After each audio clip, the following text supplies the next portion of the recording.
नहीं करना। तो श्रीमद् भागवत महापुराण के अंदर भी प्रसंग है कि उद्धव जी का वृंदावन में गमन। श्री सुखदेव जी बोले कि उत्तम साक्षात बृहस्पति जी के शिष्य और बुद्धिमानों में श्रेष्ठ उद्धव जी श्री किशन जी के प्रिय सखा और मंत्री थे। कि उद्धव जी भगवान कृष्ण के क्या थे? प्रिय सखा और मंत्री थे। कि एक बार शरणागतों के दुख हरता भगवान श्री कृष्ण जी ने अपने प्यारे भक्त उद्धव जी का एक बार शरणागतों के दुख हरता भगवान श्री कृष्ण जी ने अपने प्यारे भक्त उद्धव जी का हाथ ही हाथ पकड़कर कहा,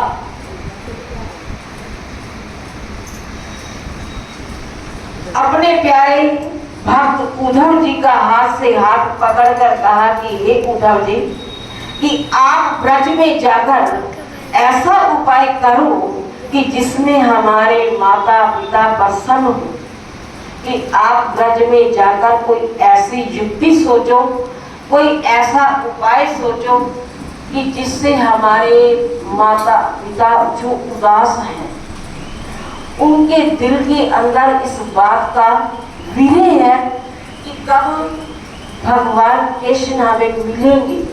तो प्यारे भक्त उद्धव जी का हाथ से आप पकड़कर कहा कि हे उद्धव जी, आप ब्रज में जाकर ऐसा कोई उपाय करें कि जिससे हमारे माता पिता प्रसन्न हो। गोपियों को मेरे वियोग का जो संताप हो रहा है उसे भी आप मेरा संदेश देकर दूर करें, क्योंकि उन्होंने सब पति पुत्र आदि छोड़कर केवल मुझ में ही अपने मन को लगा रखा है। उनका जीवन प्राण मैं ही हूँ, जो मेरे लिए यह लोक तथा परलोक के साधन छोड़कर बैठे हैं, तो उनका भरण पोषण मैं ही करता हूँ। कि हे सखे, कि उन गोकुल की स्त्रियों का प्रिय से प्रिय मैं दूर आ गया हूँ। तो उद्धव को इन सब बातों का पता था,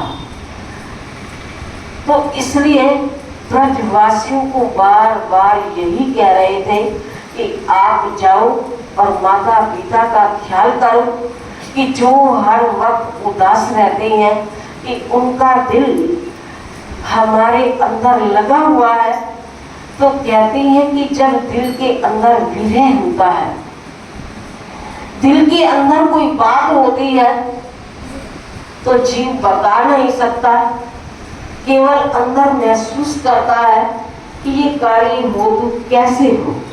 तो भगवान के चरणों में जो अपने मन को लगाता है, तो उसे पता होता है कि भगवान क्या करते हैं और क्या नहीं करते। कि एक बार क्या हुआ कि एक संत जी थे, तो उनके पास एक जिज्ञासु चलकर आया, तो वो यही कहने लगा कि मुझे भी उस भगवान के दर्शन करवाओ, कि भगवान कौन है, उसके दर्शन कैसे होते हैं, तो मुझे भी भगवान के दर्शन करवाओ कि उसे कैसे देखा जाता है, कैसे उनके साक्षात दर्शन और दीदार होते हैं। तो संत जी कहने लगे कि उस भगवान को देखा जाता है, दिखाया नहीं जाता, देखा जाता है, उनके दर्शन और दीदार किए जाते हैं। तो हम अपने दिल के अंदर एक भाव रखते हैं कि उस भगवान को कैसे देखें, कि वो भगवान के दर्शन कैसे होंगे।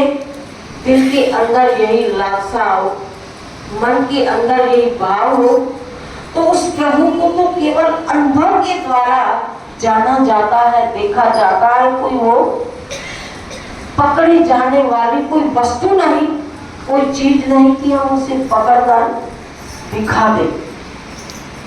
तो वो जिज्ञासु फिर कहने लगा संत जी के चरणों में कि मुझे उस प्रभु के दर्शन और दीदार करवाओ, कि आप हमेशा कहते हो कि वो भगवान तो हाजिर हजूर है, हर घट घट के अंदर नजर आता है कि जो सिमरन साधना ध्यान के अंदर अपने मन को लगाते हैं तो उन्हें भगवान के दर्शन भी होते हैं।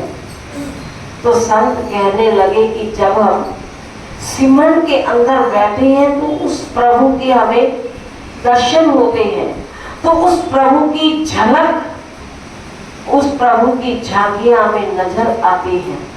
तो जिज्ञासु फिर कहने लगा तो हमें भी तो उस मालिक के दर्शन होने चाहिए कि हमें भी तो दिखाओ। जब बार बार वो जिज्ञासु कहने लगा तो संत कहने लगे कि हाँ तुझे दर्शन करवाएंगे। तो संत महाकोश युक्ति के साथ हम जीवों की मुक्ति करते हैं कि संत जी ने एक पत्थर उठाया और उसके पैर के ऊपर मारा तो वो जिज्ञासु हाय हाय करता हुआ चिल्लाने लगा, रोने लगा। तो उस वक्त संत कहने लगे कि तुझे दर्द कहाँ हो रहा है, बार बार संत पूछने लगे। तो वो जिज्ञासु कहने लगा कि दर्द कोई दिखाया जाता है, उसे भी तो अनुभव से जाना जाता है कि मुझे पत्थर लगा है तो मुझे दर्द महसूस हो रहा है।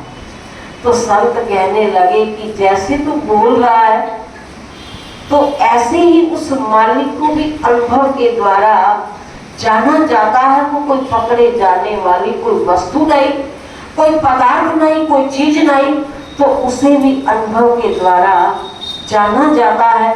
जब संत जी ने उसे पत्थर मारकर प्रमाण दिया तो उसे समझ आई कि वो मालिक भी अनुभव के द्वारा जाना जाता है, उसे भी महसूस किया जाता है।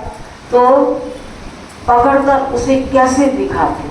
तो इसी प्रकार उद्धव जी के माता पिता भी देखो भगवान के चरणों के अंदर उनकी लोर लगी हुई है, तो वो बार बार भगवान के चरणों के अंदर प्रार्थना कर रहे हैं कि हमें भी अपने साथ ले चलो, कि हमें भी इस बात का दुख है कि हमें उस प्रभु के दर्शन कब होंगे, कब प्रभु हमें अपने चरणों के अंदर बुलाएंगे और हमें दीदार होगा। तो इसलिए वे गोपियां किसी प्रकार बड़े कष्ट के साथ प्राण धारण की, क्योंकि वे मुझ में ही उन्होंने अपने मन को लगाया है। श्री सुखदेव जी बोले कि जब श्री कृष्ण जी ने उद्धव से यह बात कही तब वे तत्काल ही अपने स्वामी के संदेश को शिरोधार्य कर रथ पर चढ़कर नंदराय जी के गोकुल को चल दिए।